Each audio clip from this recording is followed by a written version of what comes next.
The mechanic's hands were shaking when he handed me the black box. That's when I knew my marriage was over. I never thought I'd be the kind of woman who'd find out about her husband's affair through a tracking device hidden under my car.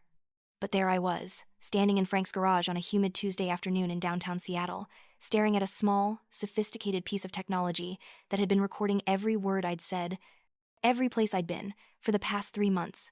The tiny LED light blinked at me like a malicious eye, mocking the life I thought I'd built. Frank Martinez had been our family mechanic for 7 years. He'd serviced every car we'd owned, had come to our barbecues, had met my mother. When David dropped off my Honda CR-V that morning for a routine oil change, Frank had discovered something that would shatter the carefully constructed facade of my perfect marriage. The device wasn't just a GPS tracker. It was a full audio recording system, professionally installed, expensive, and deliberate. My name is Callista Hartley, or at least it was before everything fell apart. I'm 34 years old, and until that moment in Frank's office, I thought I understood my life. I'd been married to David Hartley for 10 years. We'd met at the University of Washington, fell in love over late-night study sessions and coffee at the campus Starbucks, and built what everyone called a model marriage. David worked in commercial real estate, closing million-dollar deals on office buildings and retail spaces across the Pacific Northwest. I was a marketing director at a mid-sized tech company in South Lake Union, the kind of job that paid well but demanded everything. Frank's office smelled like motor oil and old coffee. The walls were covered with calendars from auto parts suppliers and faded photographs of classic cars. He closed the door behind us, and I heard the lock click. The sound made my stomach drop. "Mrs. Hartley," he said, and his voice carried a weight I'd never heard before. "I need you to understand something before I show you what's on this device. What you're about to hear is going to change everything. I debated for 3 hours whether to tell you or just destroy it. But you deserve to know the truth." I sat down in the worn leather chair across from his desk. My hands were steady, which surprised me. Some part of me had known for months that something was wrong. The late nights David claimed were client dinners, the new cologne he'd started wearing, the way he'd stopped looking me in the eye when we made love. The distance that had grown between us like a silent cancer, eating away at the foundation of our marriage. "Show me," I said. Frank connected the device to his computer. The software interface was professional, clean, clearly designed for surveillance. He clicked on the audio files, and I put on the headphones he offered me. The first thing I heard was my own voice. I was talking to my assistant, discussing a product launch. The quality was crystal clear. Then I heard the car door open and close. My breath caught in my throat. A man's voice, smooth and confident. "Hey, beautiful, miss me?"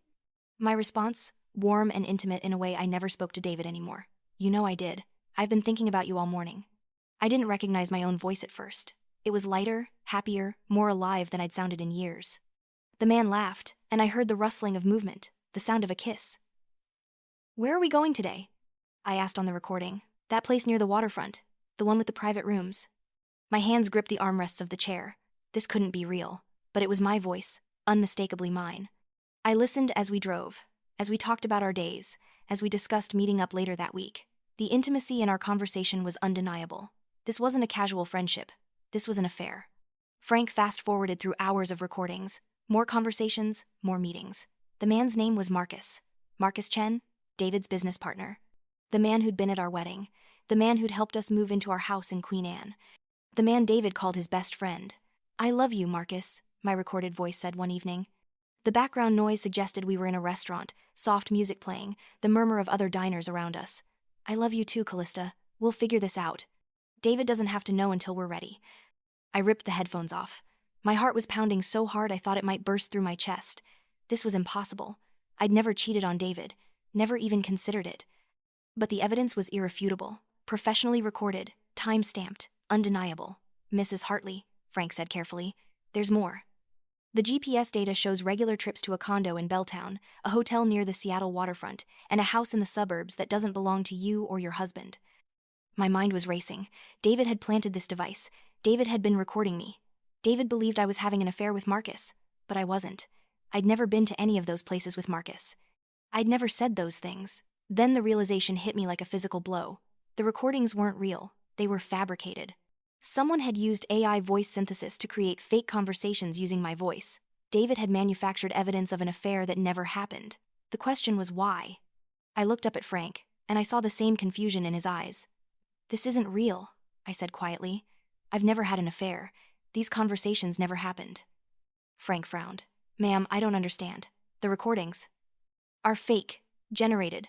My husband is setting me up for something, and I need to find out what before he makes his move." I left Frank's garage with the device in my purse and a new clarity settling over me like ice water. David was planning something. Maybe he'd met someone else and wanted a way to end our marriage that made me the villain.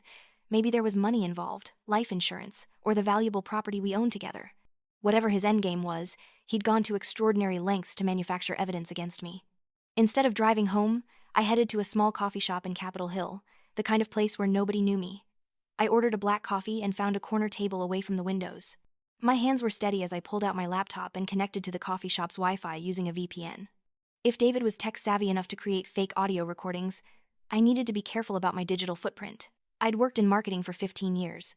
I understood digital media, audio editing, and the new AI tools that could clone voices with scary accuracy. All someone needed was enough audio samples, and they could make you say anything. David had 10 years of home videos, voice memos, recordings from family gatherings. He had more than enough material to train an AI model on my voice. The GPS data was more concerning. If the tracker showed me at locations I'd never been, someone had either spoofed the GPS data or had been taking my car to those places without my knowledge. David had access to my spare key. He could have been driving my car at night while I slept, establishing a pattern, creating a digital trail. I opened a secure browser and started researching divorce laws in Washington state. We lived in a community property state, which meant assets acquired during marriage were split 50-50 in a divorce, unless there was evidence of infidelity. In that case, the wronged spouse could potentially claim a larger share, especially if they could prove the affair had damaged them financially or emotionally. David stood to gain everything if he could prove I'd been unfaithful. Our house in Queen Anne was worth $2.3 million. We had investment properties in Tacoma and Spokane. Retirement accounts, stock portfolios, a small fortune we'd built together over a decade of careful financial planning. If David could convince a judge I'd destroyed our marriage through infidelity, he could walk away with most of it. My phone buzzed. A text from David. "Hey babe, running late tonight, client dinner. Don't wait up. Love you." The casual cruelty of that message, knowing what he was planning, made my blood run cold. I texted back a heart emoji, playing the role of the unsuspecting wife. Two could play at this game, and I was going to play to win. I spent the next 3 hours in that coffee shop, building a plan. If David wanted to frame me for an affair, I needed to gather my own evidence. I needed to document everything, protect my assets, and most importantly, I needed to find out if there was someone else. Men like David didn't go to these lengths unless they had a compelling reason. There was another woman, I was sure of it. That night, I came home to find David on the couch, watching a Seahawks game with a beer in his hand. He looked up when I walked in, his smile warm and genuine. "Hey honey, how was your day?" I walked over and kissed him on the cheek, noting the faint smell of perfume that wasn't mine. "Good, busy, I'm exhausted." I kept my voice light, normal, giving nothing away. "I'm going to take a shower and head to bed." "Want company?" he asked, his hand sliding up my leg.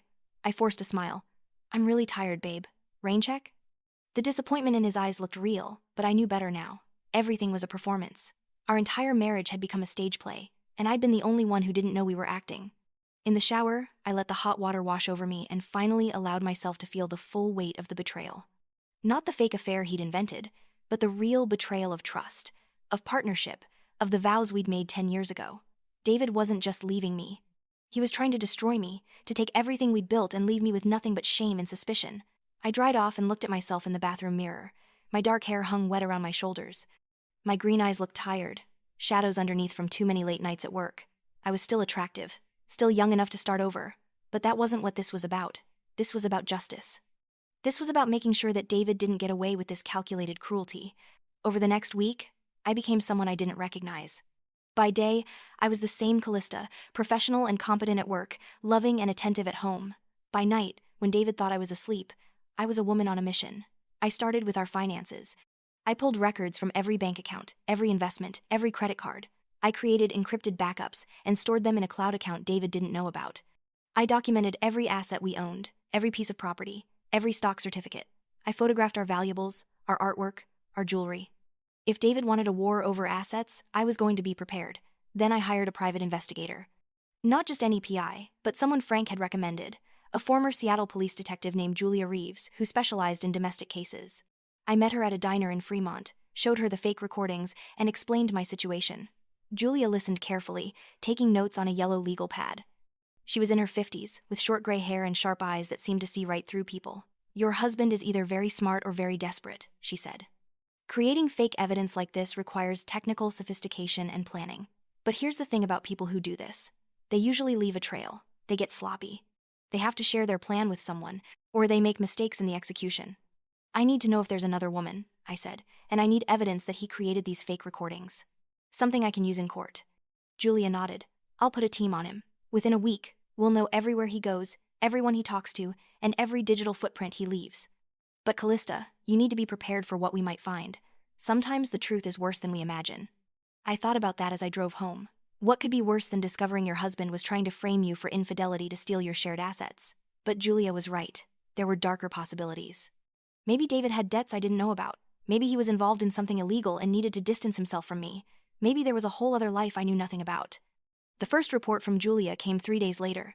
David was definitely seeing someone. Her name was Amanda Price, and she was a real estate agent at a competing firm. 28 years old, blonde, ambitious. Julia had photographs of them together at a hotel in Bellevue, at restaurants in downtown Seattle, at her apartment in South Lake Union. The evidence was clear and damning, but there was more. Julia had tracked down the source of the fake recordings. David had hired a freelance audio engineer through an offshore website, paying in cryptocurrency to cover his tracks. The engineer had used commercially available AI voice synthesis software, trained on hours of my voice from home videos David had provided. The GPS spoofing was simpler. David had been driving my car to those locations late at night, establishing a pattern, then claiming I'd been the one driving. He's been planning this for at least 6 months, Julia told me over the phone. The level of detail is extraordinary. He's created fake text messages between you and Marcus Chen, forged emails, even planted evidence in your office computer. He's building a comprehensive case that you've been having an affair. Why Marcus? I asked. Why involve him? Because Marcus Chen just filed for bankruptcy. His real estate investments went south, and he's desperate for money. My guess is David offered him a cut of the assets in exchange for playing along. Marcus will testify that you two had an affair. David will produce all this manufactured evidence, and you'll be left looking like an unfaithful wife who drove your marriage into the ground. I felt sick. This wasn't just betrayal. This was a criminal conspiracy. David and Marcus had plotted together to defraud me of everything I'd worked for. What do I do? I asked Julia. You stay calm, you continue playing the unsuspecting wife, and you let me gather every piece of evidence we need to destroy him in court. But Callista, you need to understand something. When this comes out, it's going to be ugly. David is going to fight back. He's invested too much in this plan to give up easily. That night, I lay in bed next to David, listening to him breathe. He'd fallen asleep quickly, one arm thrown across my waist in what used to be a gesture of love but now felt like a claim of ownership. I stared at the ceiling, thinking about the life we'd built together. The house we'd renovated, painting walls and choosing furniture together. The trips we'd taken to Hawaii, to Europe, to the San Juan Islands. The Sunday morning tradition of making pancakes and reading the newspaper together. The private jokes, the shared dreams, the intimacy that comes from a decade of partnership. All of it had been real for me. But for David, at some point in the past year, it had become a prison he was willing to blow up to escape. I thought about confronting him right then. Turning on the lights, showing him what I knew, demanding an explanation. But Julia's words echoed in my mind. Stay calm, continue playing the role, wait for the right moment. The right moment came 2 weeks later. Julia had compiled a comprehensive file of evidence, photographs of David and Amanda together, spanning 6 months.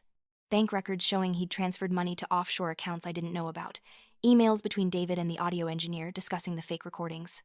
Text messages between David and Marcus planning how they'd coordinate their stories. And most damning of all, a recording of David and Amanda discussing their plans for after the divorce, including a trip to Bali and a new condo they planned to buy together. Julia also found something else. David had taken out a life insurance policy on me 9 months ago, with him as the sole beneficiary. $2 million, with a double indemnity clause for accidental death. That discovery made my hands shake when Julia showed me the paperwork. You need to be very careful, Julia warned. Men who go this far don't always stop at divorce. I'm not saying he's planning to hurt you, but you need to take precautions. Don't drive alone late at night. Don't drink anything he makes for you. Keep your phone charged and share your location with trusted friends. The paranoia that suggestion created was almost worse than the betrayal itself. Was David capable of murder? The man I'd married wouldn't have been. But I didn't know this version of David, the one who'd spent months creating an elaborate frame job. People capable of that level of deception were capable of anything. I decided to act before David could. I couldn't let him control the narrative any longer. I consulted with a divorce attorney named Rachel Kim, one of the best in Seattle, known for her aggressive representation and her skill at protecting her clients' assets. I laid out everything I knew, showed her all the evidence Julia had gathered. Rachel listened carefully, occasionally making notes. When I finished, she leaned back in her chair and smiled. This is going to be one of the easiest cases I've ever handled. Your husband has committed fraud, conspiracy, and potentially attempted theft. We're not just going to win this divorce, we're going to eviscerate him. We spent the next week preparing. Rachel filed for divorce, requesting an immediate restraining order based on the evidence of David's misconduct. She filed criminal complaints with the police regarding the fraud and conspiracy. She secured all our joint assets, freezing accounts and putting holds on property transfers. And she prepared a civil lawsuit against both David and Marcus for damages related to their conspiracy. The plan was to hit David with everything at once, giving him no time to react or cover his tracks. Rachel scheduled it for a Friday afternoon, when David would be at his office, surrounded by colleagues and clients. Maximum embarrassment, maximum impact. But I wanted one more thing. I wanted to confront David myself, face to face, and watch him realize that his carefully constructed plan had fallen apart. I wanted him to know that I'd won. The opportunity came that Friday morning. David was still at home, getting ready for work, when I walked into our bedroom and closed the door behind me. He was adjusting his tie in the mirror, and he smiled when he saw me. "Morning, beautiful. You're up early." I sat down on the edge of the bed. "We need to talk." Something in my voice made him turn around. "Is everything okay?" "No, David, everything is very much not okay." I pulled out my phone and opened the folder Julia had created for me. I know about Amanda. I know about the fake recordings. I know about Marcus and the plan to frame me for an affair. I know about the offshore accounts and the life insurance policy. I know everything. The color drained from his face. For a moment, he just stood there, frozen, his mouth slightly open. Then his lawyer instincts kicked in.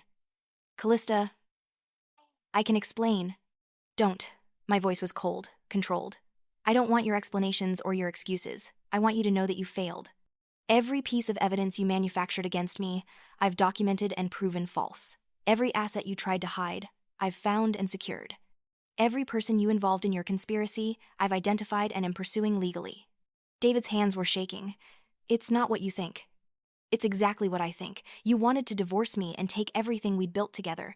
You wanted to leave me with nothing, destroy my reputation, and start a new life with Amanda Price.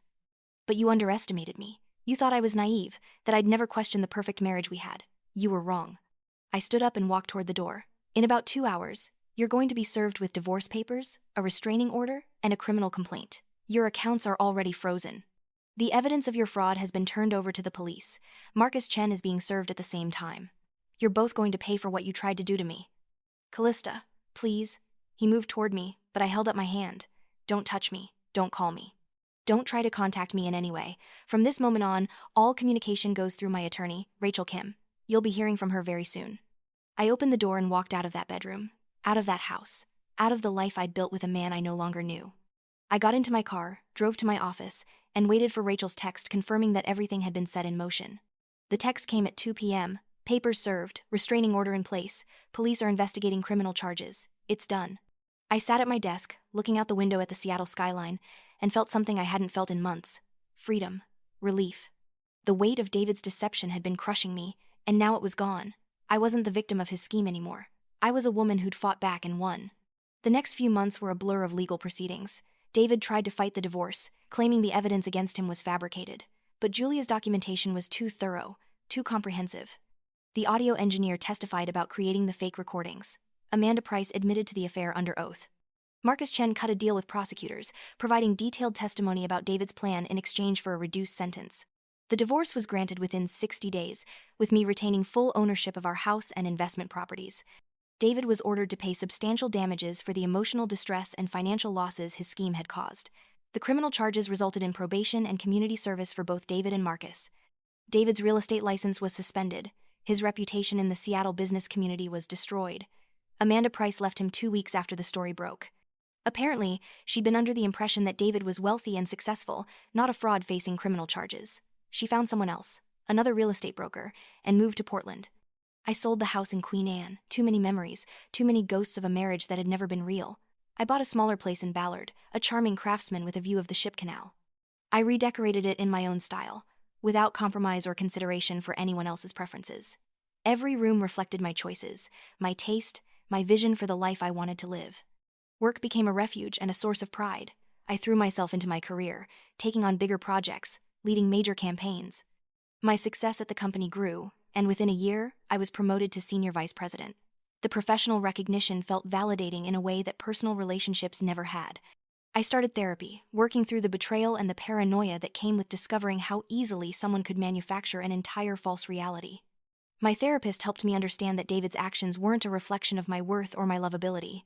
They were a reflection of his character, his desperation, and his willingness to hurt others to get what he wanted. Slowly, I began to rebuild trust. Not in David, never in David, but in the world, in other people, in the possibility that not everyone was trying to deceive me. I reconnected with old friends who'd fallen away during my marriage. I made new friends through work, through a book club I joined, through volunteering at a local animal shelter. One of those new friends was Elena Rodriguez, a software engineer at a startup in Fremont. We met at a networking event and bonded over shared experiences with difficult divorces. Elena had been through her own nightmare with an emotionally abusive ex-husband, and she understood the complex process of healing and moving forward. The thing about betrayal, Elena told me one night over wine at her apartment, is that it teaches you what you won't tolerate anymore. It makes you stronger, even though it doesn't feel that way at first. She was right. I was stronger. I was more confident, more self-assured, more willing to stand up for myself. I set boundaries in my relationships, professional and personal. I said no when I needed to say no. I prioritized my own well-being without guilt or apology. About 18 months after the divorce, I was at a gallery opening in Pioneer Square when I saw David across the room. He looked older, tired, the confidence that had once defined him now replaced with something more cautious and defeated. He was alone, nursing a glass of wine, trying to blend into the crowd. Our eyes met. For a moment, neither of us moved. Then I walked over to him, not because I wanted reconciliation or closure, but because I wanted him to see who I'd become. "Hello, David." He looked surprised that I'd approached him. "Callista, you look great." "I am great. Business is good, life is good. I'm happy." He nodded, looking down at his wine glass. "I'm glad. You deserve that." "I do deserve it. I always did." I paused, choosing my words carefully. "I used to wonder why you did what you did. I spent months trying to understand how someone could be that cruel to a person they'd promised to love forever. But I don't wonder anymore. Your reasons don't matter. Your justifications don't matter. What matters is that I survived it, learned from it, and came out better on the other side." David's eyes were filled with something that might have been regret. "I'm sorry, Callista. For all of it. I was stupid and desperate, and I hurt you in ways that are unforgivable. You didn't deserve any of what I put you through." "No, I didn't, but thank you for saying it. I meant it." His apology didn't change the past, but it acknowledged the reality of what had happened. That meant something. "Are you seeing anyone?" he asked. And I could hear the vulnerability in his question. "That's none of your business anymore, David." "But yes, I'm dating. I'm taking my time, being careful about who I let into my life. I'm choosing differently than I did before." He flinched at that, understanding the implication. "I hope you find someone who treats you the way you deserve to be treated." "I hope so too, and I hope you've learned something from all of this. Not for my sake, but for whoever comes next in your life." I walked away then, leaving him standing in that gallery with his regrets and his consequences. I felt nothing but a distant sadness for the time we'd lost, the love that had turned out to be an illusion, the future we'd planned that would never happen. As I left the gallery and walked out into the cool Seattle evening, I realized something profound. David's betrayal had broken me open, but in the breaking, I'd found something I'd lost somewhere along the way. Myself, my strength, my worth, my voice. I'd spent 10 years being the woman David wanted me to be, accommodating, flexible, always trying to keep the peace and maintain the perfect marriage. But that woman was gone now, replaced by someone harder, wiser, less willing to compromise her own needs for someone else's comfort. The healing process wasn't linear. There were still nights when I woke up angry, reliving the moment I'd discovered the tracking device, or the moment I'd heard those fake recordings of my voice. There were still times when I questioned everything, wondered if I'd missed signs, if I could have prevented the whole disaster, but those moments became less frequent as time passed. They were replaced by new memories, better memories, a successful product launch at work that earned company-wide recognition, a weekend trip to Portland with Elena and some other friends, laughing until our sides hurt over ridiculous stories and too much wine. A quiet Sunday morning in my new house, drinking coffee and reading, with no one to answer to, no one to please, just myself and my own choices. I dated a few people over the next year. There was James, a doctor at Swedish Medical Center, kind and intelligent but ultimately too focused on his career to make space for a relationship. There was Michael, a teacher at a Seattle public school, creative and passionate but struggling with his own divorce trauma. There was Sophia, a chef at a restaurant in Capitol Hill, who taught me that attraction and compatibility weren't always the same thing. None of those relationships turned into something lasting, and that was okay. I wasn't in a hurry anymore. I'd learned that being alone was infinitely better than being with someone who didn't value or respect me. I'd learned that my own company was actually pretty good. Frank, the mechanic who'd first shown me the tracking device, became an unexpected friend. He checked in on me regularly, always respectful of boundaries but genuinely concerned about my well-being. When my new car needed service, I always brought it to him. He never charged me full price, and when I protested, he'd just smile and say, "Family discount." "I'm not family," I'd remind him. "You are now. Anyone who survives what you survived and comes out stronger deserves family who looks out for them." Julia Reeves, the private investigator, also stayed in my life. She'd moved on to other cases, but she'd send me occasional messages checking in, making sure I was safe and thriving. "You were one of the good ones," she told me once. "Most of my clients stay stuck in the pain. You chose to move forward. That takes courage." The legal aftermath continued for another year. David's probation, the civil damages he owed me, the ongoing disputes over remaining assets. Marcus Chen declared bankruptcy and moved to California, trying to rebuild his life away from the scandal.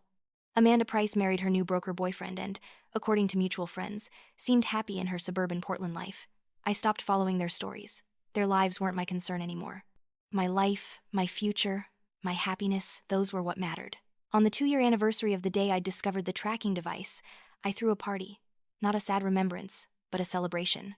I invited everyone who'd supported me through the nightmare: Elena, Frank, Julia, my coworkers, my old friends who'd come back into my life.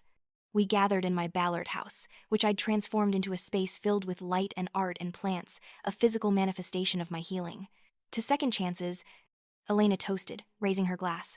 "To knowing our worth," Julia added. "To never settling for less than we deserve," I finished. We drank and laughed and told stories, and for the first time in years, I felt completely at peace. The woman I'd been before David's betrayal was gone, and I didn't mourn her. She'd been too naive, too trusting, too willing to ignore red flags for the sake of maintaining an illusion. The woman I'd become was better. Scarred, yes, but stronger for it. Cautious, but not closed off. Careful about who she trusted, but still willing to believe in the possibility of genuine connection. I'd learned that love shouldn't require you to diminish yourself. That partnership should add to your life, not subtract from it. That respect and honesty weren't just nice values to have in a relationship, they were the foundation without which nothing lasting could be built. David's plan to destroy me had failed spectacularly. Instead of leaving me broken and penniless, he'd inadvertently freed me from a marriage that had been slowly suffocating my spirit. Instead of taking everything from me, he'd forced me to discover just how much strength I had inside me. Standing in my living room, surrounded by people who genuinely cared about me, I realized something important. David hadn't won, and I hadn't won. We'd both lost the marriage, the future we'd planned, the life we'd built together, but out of that loss, I'd gained something more valuable than any asset or settlement. I'd gained myself back. The tracking device sat in a drawer in my home office now, a reminder of how close I'd come to losing everything. Sometimes I'd take it out and look at it, that small black box with its blinking light. It had been intended as a tool to destroy me, but instead, it had saved me. It had revealed the truth before David's plan could fully unfold. I thought about the countless people who never discover their partner's deception until it's too late, who lose everything because they trusted too deeply, believed too completely. I'd been lucky, in a strange way. Frank's conscience had given me a chance to fight back, and Julia's expertise had given me the weapons I needed. But more than luck, I'd had the courage to act, to not collapse under the weight of betrayal, but to stand up and demand justice. To refuse to be the victim in David's narrative and instead write my own story, one where I was the hero, the survivor, the woman who wouldn't be defeated. As the party wound down and guests began to leave, Elena pulled me aside. "You know what I love about you?" she said. "You didn't just survive what David did to you, you transformed it. You took the worst thing that ever happened to you and used it to become someone even better than you were before." I hugged her, feeling grateful for the friendship we'd built. I had good people around me. I couldn't have done it alone.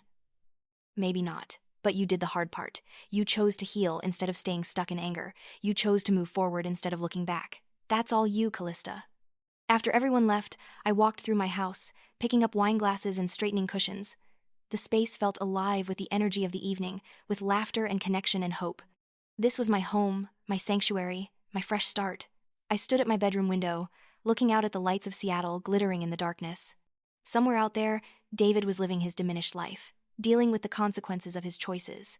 Somewhere out there, Amanda and Marcus were trying to move on from the scandal. But I wasn't thinking about them anymore. I was thinking about the future, about the possibilities that stretched out before me, unlimited and exciting. about the next adventure, the next challenge, the next chapter of my life, about who I might meet, what I might accomplish, how I might grow. The betrayal had been devastating, but it hadn't been fatal. I'd survived it, learned from it, and emerged stronger. I'd discovered reserves of strength I didn't know I had. I'd learned to advocate for myself, to demand respect, to walk away from situations that diminished me. Most importantly, I'd learned that my worth wasn't determined by someone else's treatment of me. David's betrayal said everything about him and nothing about me. His inability to love me honestly and faithfully wasn't a reflection of my lovability. It was a reflection of his character, his flaws, his weaknesses. I thought about what I'd tell that woman in Frank's garage 2 years ago, the one who'd just discovered the tracking device and felt her world collapsing. I'd tell her that she's stronger than she knows, that the pain she's feeling is real and valid, but it won't destroy her. That in 2 years, she'll be standing in her own house, surrounded by genuine friends, feeling more herself than she's felt in a decade. I'd tell her to trust the process, to lean on the people who show up for her, to be patient with herself on the bad days and celebrate the good ones, to remember that healing isn't linear and that setbacks don't erase progress. Most of all, I'd tell her that this betrayal, as horrible as it is actually a gift in disguise. It's freeing her from a marriage that was built on lies. It's showing her who she really is when pushed to her limits. It's teaching her what she will and won't accept in her life. As I crawled into bed that night, my bed in my house with my rules and my peace, I felt a contentment I hadn't known was possible. The sheets were the exact thread count I liked. The room was the perfect temperature. The book on my nightstand was one I'd chosen without considering anyone else's preferences.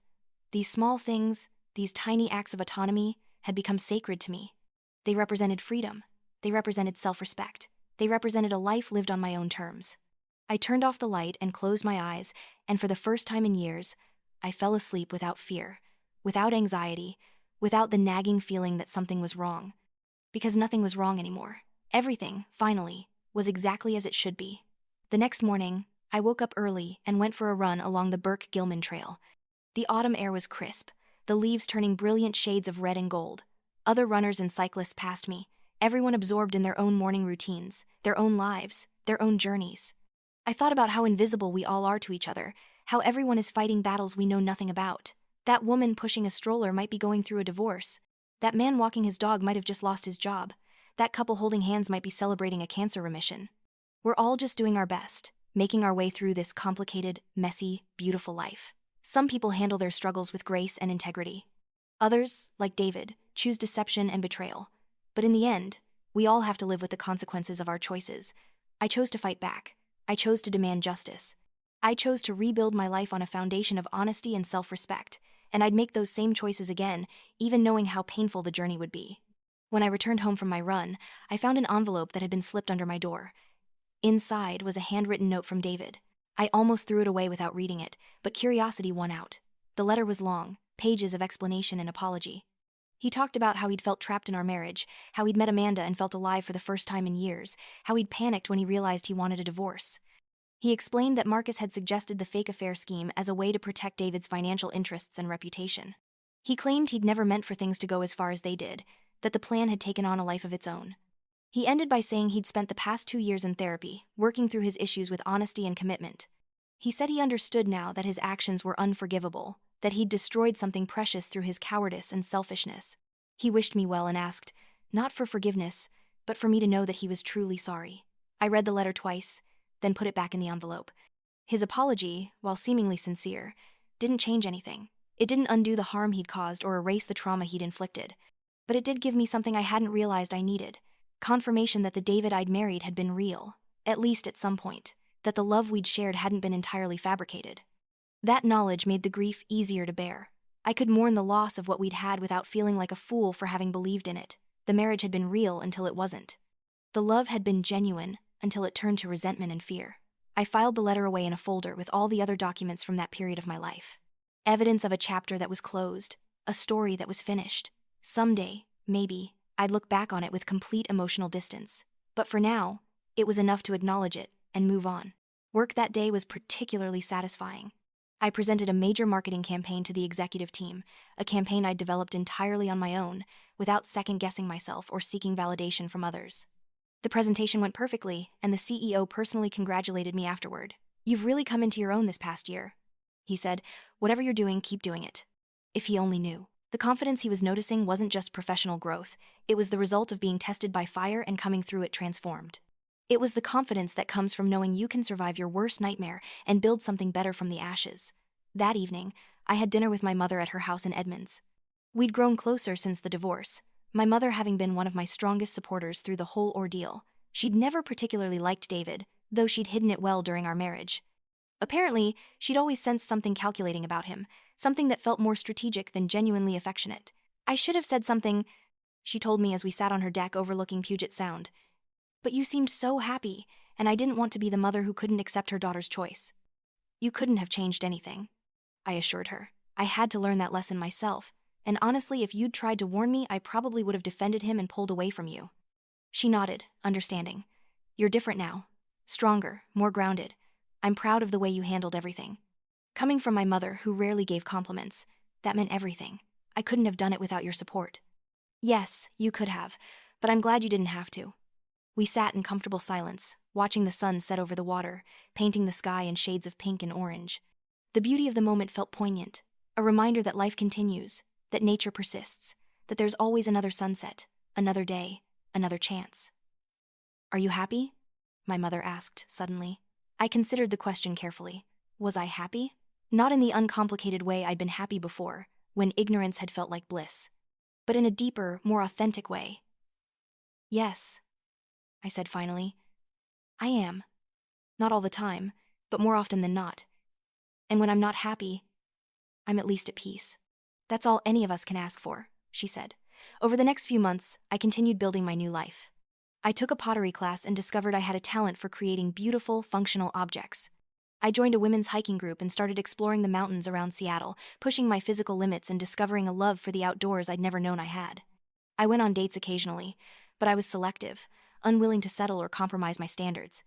I'd learned what I wanted in a partner: honesty above all else, emotional intelligence, respect, genuine interest in my thoughts and feelings, the ability to be vulnerable, to communicate, to show up consistently. I met Thomas on a group hike to Rattlesnake Ledge. He was a software developer at Microsoft, divorced for 3 years, father to 2 teenage daughters he adored. We talked easily on the trail, discovering shared interests in cooking and travel and obscure documentaries. He asked for my number at the end of the hike, and I gave it to him without hesitation. Our first date was coffee at a cafe in Fremont. Simple, low pressure, easy to escape if things went badly. But they didn't go badly. We talked for 3 hours, until the cafe closed and we had to leave. He walked me to my car, and when he asked if he could see me again, I said yes. Thomas was different from David in every way that mattered. He was open about his emotions, willing to talk about his failures and insecurities. He asked questions about my life and actually listened to the answers. He respected my boundaries without making me feel demanding or difficult. We took things slowly, both of us cautious after our respective divorces, but slowly worked for us. It gave us time to build trust, to reveal ourselves in layers, to make sure we were compatible in all the ways that mattered. 6 months into dating, Thomas met my mother. I'd been nervous about the introduction, worried about her judgment, but she liked him immediately. He looks at you the way a man should look at a woman he loves, she told me later, with respect and admiration and genuine affection. I hadn't told Thomas I loved him yet. The words felt weighted with so much history, so much pain. But as we sat on my couch one evening, watching a movie and just being together, I realized the feeling was there, had been growing quietly all along. I love you, I said during a quiet moment.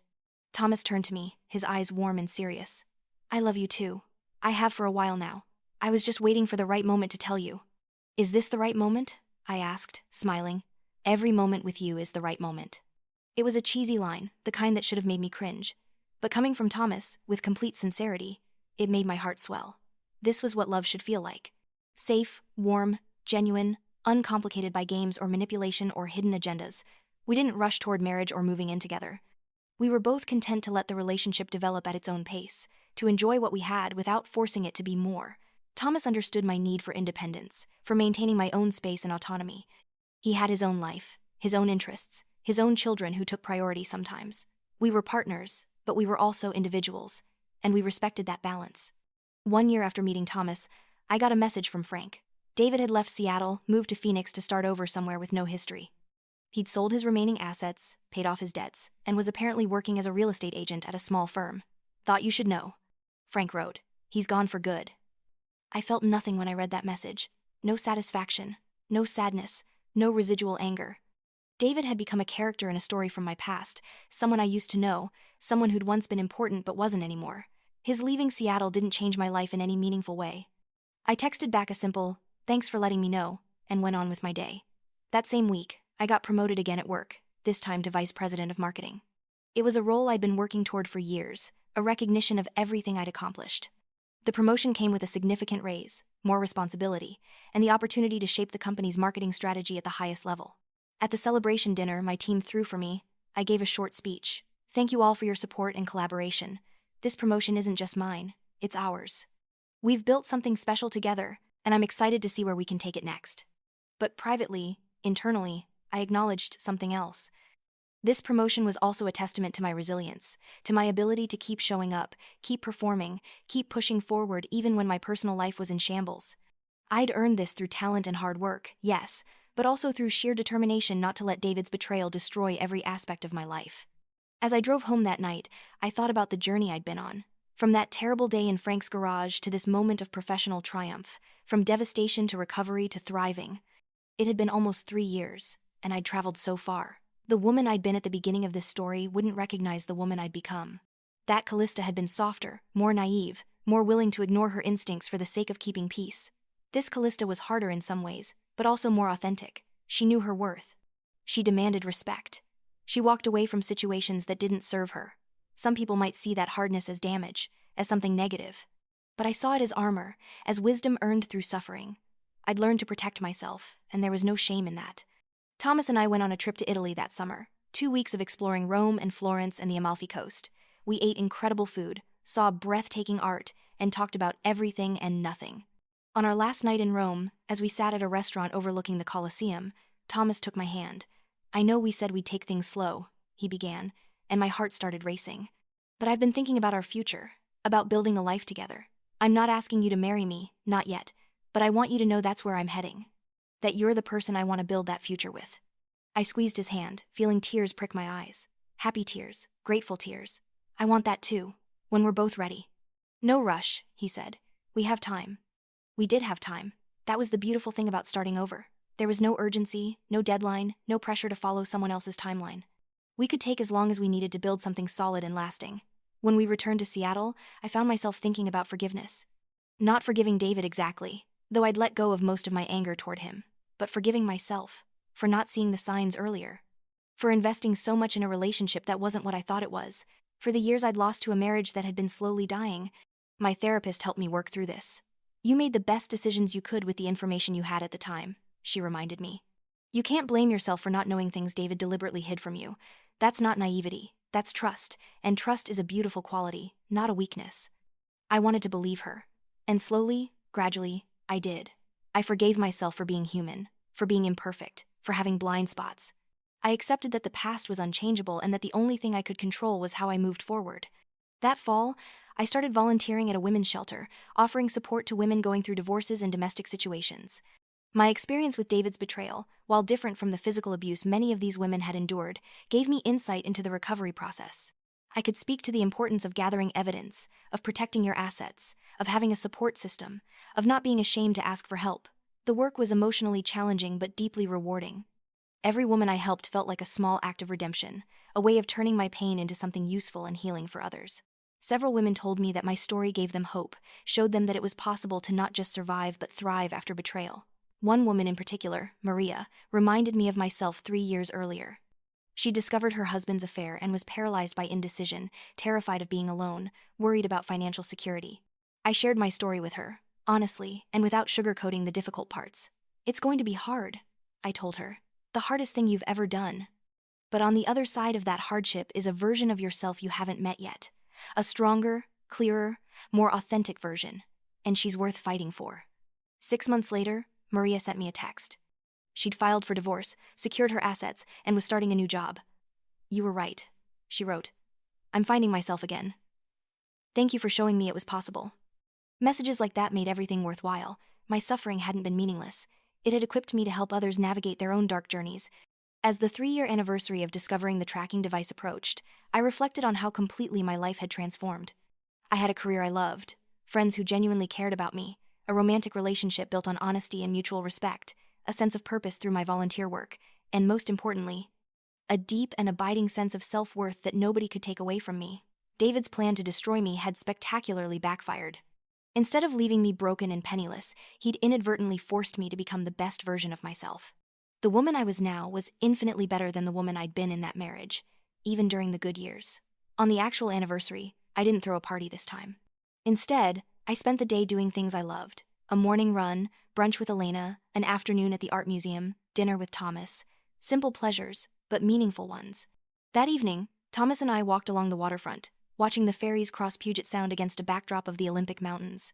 The sun was setting, casting everything in golden light. "You seem peaceful," Thomas observed. "I am," I said.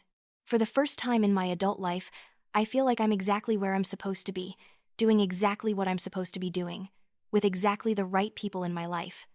"That's a gift," he said. "Not everyone gets there." "It cost me everything to get here," I admitted, "but it was worth it." Thomas wrapped his arm around me, and we stood there in comfortable silence, just being together. This was happiness, I realized. Not the naive bliss of ignorance, but the hard-won contentment of someone who'd survived the worst and built something better from the ruins. I thought about David sometimes, wondered if he'd found any peace in Phoenix, if he'd learned anything from the experience. I hoped he had, not for my sake, but for the sake of whoever might come into his life next. Everyone deserves a chance at redemption, at growth, at becoming better than they were. But his journey wasn't my concern anymore. My journey was my own, and it was beautiful and challenging and completely mine to shape however I wanted. As Thomas and I walked back to my car, I felt a deep sense of gratitude. For Frank, who'd shown me the truth. For Julia, who'd helped me fight back.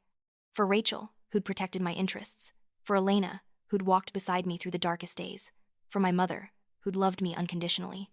For Thomas, who'd shown me what healthy love looked like. And for myself, for having the courage to act, to fight, to rebuild, to trust again.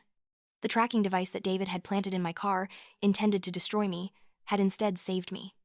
It had revealed the truth before his plan could fully unfold, given me time to protect myself, provided me with the evidence I needed to fight back. Sometimes the things meant to break us actually make us stronger. Sometimes betrayal opens doors to better things. Sometimes the end of one story is the beginning of a better one. I was living proof of that truth. The woman I'd become, the life I'd built, the future stretching out before me, all of it had been born from the ashes of David's betrayal. He'd tried to take everything from me, but instead, he'd given me the greatest gift of all: freedom to be completely, authentically, unapologetically myself. And that, I'd learned, was worth more than any marriage, any house, any illusion of happiness built on lies. The truth might hurt, but it also liberates. It makes space for real joy, genuine connection, authentic love. As I drove home that night, with Thomas in the passenger seat talking about his daughter's upcoming graduation, I felt complete. Not because I'd found someone to complete me, but because I'd finally completed myself. I'd done the work, faced the pain, learned the lessons, and emerged whole on the other side. David was a chapter in my story, an important one perhaps, but just one chapter. The rest of the book was yet to be written, and I was holding the pen. And that knowledge, that power, that autonomy, was the sweetest revenge of all.